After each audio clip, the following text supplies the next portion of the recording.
95% crime नशे के कारण होता है। गांव से ये ठेके, शराब, ये अफीम, गांजा, चरस, इन चीजों पर रोक लगाई जाए। इसी दुर्भाग्य के कारण हिंदुस्तान के अंदर दारू सरेआम बिक रही है, जो अंग्रेजों की देन थी। के रूप में आज पूरे भारत में बड़े बड़े दिग्गज अपने घर पे बैठे देख रहे हैं। मैं एक बार आप सभी से निवेदन करूंगा, जोरदार तालियों के साथ माननीय मंत्री जी का स्वागत करें। ये यूपी 378008 ये गाड़ी घर पे हटाए रास्ते में है। मंत्री सभी बुद्धिजीवी साथियों को हर्ष शिकारा की तरफ से इनके चरणों में हाथ जोड़कर राम राम।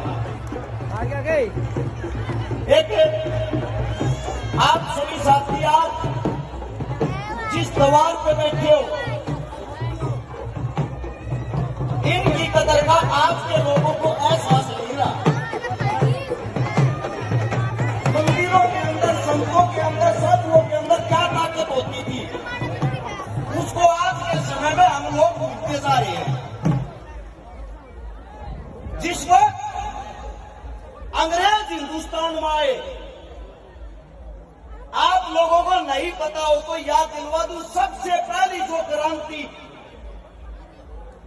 आप लोग तो क्रांति के नाम पे 1857 की क्रांति को जानते होंगे।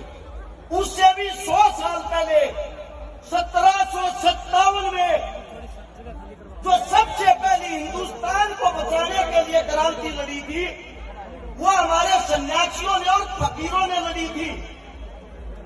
अंग्रेजों ने जब बंगाल के अंदर कब्जा किया, कब्जे के बाद उन्होंने जो क्रूरता शुरू की, हमारी बहन बेटियों का अपमान करना,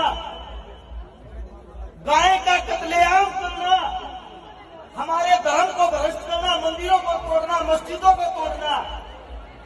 उस वक्त 5000 संत इकट्ठे हुए, जिनके अंदर हमारे साधु संतों के साथ मुस्लिम फकीरों ने भी कंधे से कंधा मिलाकर साथ देने की कसम खाई। ये बात है 1770 की।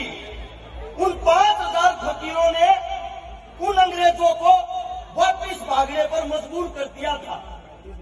लेकिन हिंदुस्तानियों के अंदर आज तक एक कमी रही है, हम कभी भी अपने इंसान का साथ नहीं देते, उनकी टांग खींचते हैं। अंग्रेजों ने घोषणा कर दी, जो भी साधु संतों का, मंदिरों का, मस्जिदों का साथ देगा, इनके दरबार पर जाएगा, उनको गुलाम बना के विदेश में भेज देंगे और उनकी बहन बेटियों के साथ करूरता के साथ दुर्व्यवहार करेंगे। ये बात सुनते हुए आम जनता ने हमारे साधु संतों का साथ छोड़ दिया।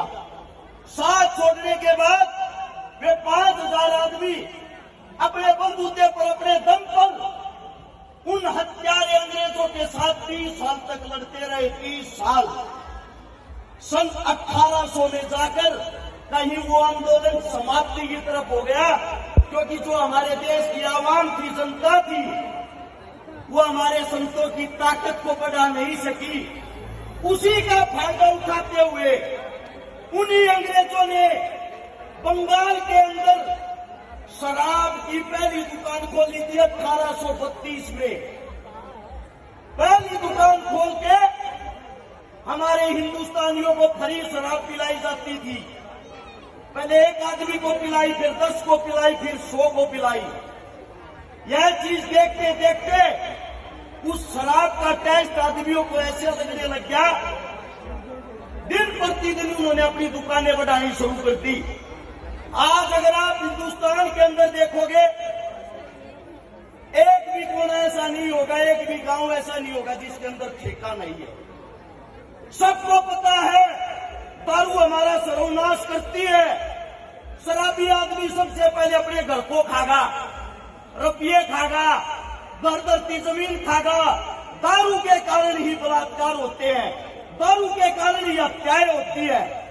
यहाँ पे पुलिस प्रशासन है, इनसे पूछ के देखना, जितने भी क्रिमिनल हैं 95% क्राइम नशे के कारण होता है।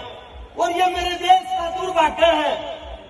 इसी दुर्भाग्य के कारण हिंदुस्तान के अंदर दारू सरेआम भी करी है, जो अंग्रेजों की देन थी।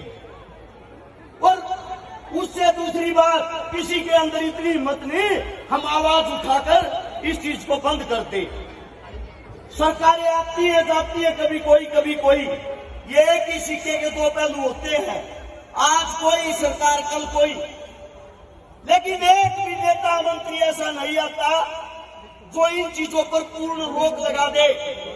मैं उन्हीं साधु संतों के द्वार पर शीश झुकाकर आज एक बात कहना चाहता हूं, ऐसा कोई गांव नहीं जिसके अंदर मंदिर नहीं, आप लोगों की पकड़ नहीं है।